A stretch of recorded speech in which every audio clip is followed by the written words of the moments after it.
طيب المنهج مش راضي يتلم، خلينا اكلمكم عن الخرج اللي خلاني ادخل الكليه اللي انا فيها. الموضوع بيبدا شاب جميل، شاب بيذاكر، بيجيب مجموعه نضيف ابن ناس كده، عايز ايه يا بابا؟ يقول لك انا عايز ادخل هندسه. طبعا من اول ثانيه انت بتدخل هندسه بتبتدي تتفشخ.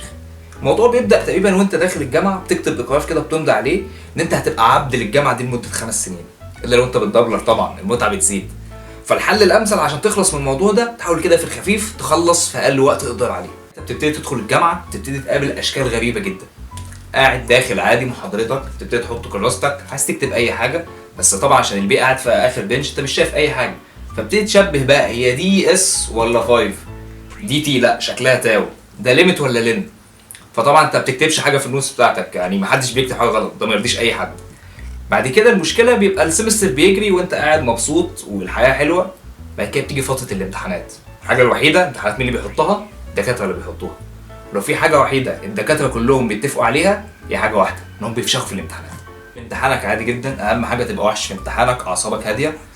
ادي الامتحان، اول سؤال ايه ده؟ مش عارف فيه اي حاجه. معلش هو اول سؤال دايما بيبقى فيه شويه تنشنه كده، نسيب اول سؤال. تاني سؤال، يا سبحان الله دي الحته اللي انا قلت اذاكرها الصبح لكن ما قدرتش اصحى، معلش. تالت سؤال بلح. رابع سؤال شكله صعب، في كتابه كتير ووقت الامتحان مش هيسمح. تعمل ايه؟ ترجع تاني لاول سؤال تاني. خلاص خلصنا الاربعه، ترجع لاول سؤال. مش هسيب الامتحان، لازم اجمع اي حاجه. معلش نحك مع الدكتور شويه. دكتور معلش انا مش فاهم اول سؤال. ازاي؟ في يا دكتور مالك حضرتك اعصابك يعني؟ حالين زيه في السلايدز، ده موجود بالارقام. طبعا خلاص الراجل ثبتك موجود في السلايدز، تبتدي تلوم نفسك زي موجود في السلايدز وانا ما بصيتش عليه. بعدين ايه ده؟ مفيش سلايدز في الكورس. دكتور معلش اول سؤال تاني. انا حضرتك بتقول موجود في السلايدز، الكورس ما فيهوش سلايدز، حضرتك بتكتب على البورد ماركر، فاكر الكلام ده؟ لا لا لا لا موجود، ركز فيه بس. طبعا انت بتبص على الورقه خلاص، هو تقريبا قال لك الحوار ده، عارف انك ما بتحضرش فبيتسلى عليك. طيب امتحان وعدى ومشي خلاص الله يسهله. بعد كده هيقعد فتره شويه كده بيقنعك ان هو بيصلح الامتحانات وعمال بيصححها وما اعرفش ايه بتاع. انت مش هتعرف يصحح امتى، لكن في يوم هيجي هتلاقيه متضايق جدا، في اسى على وشه، فرده شراب ماشي في الجامعه. يبتدي يبص، قالك يا دكتور في ايه؟ يعني شكلك متضايق، درجاتك وحشه جدا. هو متضايق، هو مقتنع الامتحان جه سهل، فاللي هو ليه عملت وحش؟ الامتحان جه سهل. هو لحد الثانيه دي مقتنع ان السؤال الاول جه من السلايدز اللي هي ملهاش وجود دي.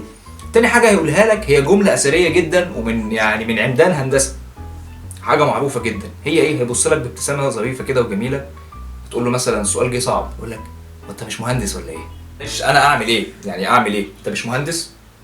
حضرتك انا اخر مره سالت خلفيتي ان انا مهندس، اعمل ايه؟ محدش بيقول لك السؤال ده طبعا. هو السؤال محدش بيقول لك الاجابه دي طبعا، هو السؤال واحد، انت مش مهندس؟ انا مهندس. خلاص حلها.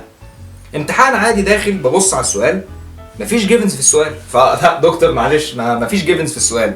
الله انت مش مهندس ولا لا؟ ما تكملش يا دكتور خلاص، انا هجيب جيفنز من معايا واحطها في السؤال وان شاء الله تطلع صح وربنا يسهل ونقسم الدرجه على 2، مفيش اي مشاكل. على طول هيفضلوا يقول لك انت مش مهندس، انت مش معرفش ايه. امتحان لاب داخل في جزء منه بعمل على الكمبيوتر، بفتح سوفت وير، بفتح برنامج بشتغل عليه الموضوع ده عشان اقدر اطلع الاجابات. ده الموضوع لذيذ والمفروض ما بقاش فيه اي رخامه يعني. فانا دخلت بفتح الكمبيوتر مش شغال، يا ناقصه توتر امتحان بقى والواحد مش طالبه خالص، الكمبيوتر مش شغال. فباشمهندس الجهاز مش شغال، معلش الجهاز ميت يعني مفيش اي حاجه.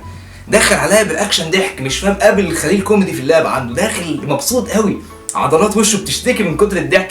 يقول لي ايه ده؟ انت مش مهندس ولا ايه؟ فانا مدي بقى ايوه انا مهندس، اعمل ايه؟ ده جزء من الامتحان، الكمبيوتر مش شغال عايزك تحله، ويعني صلح الكمبيوتر وحل الامتحان عليه. يعني راجل مش بقوله بقولها ببشاء، راجل لذيذ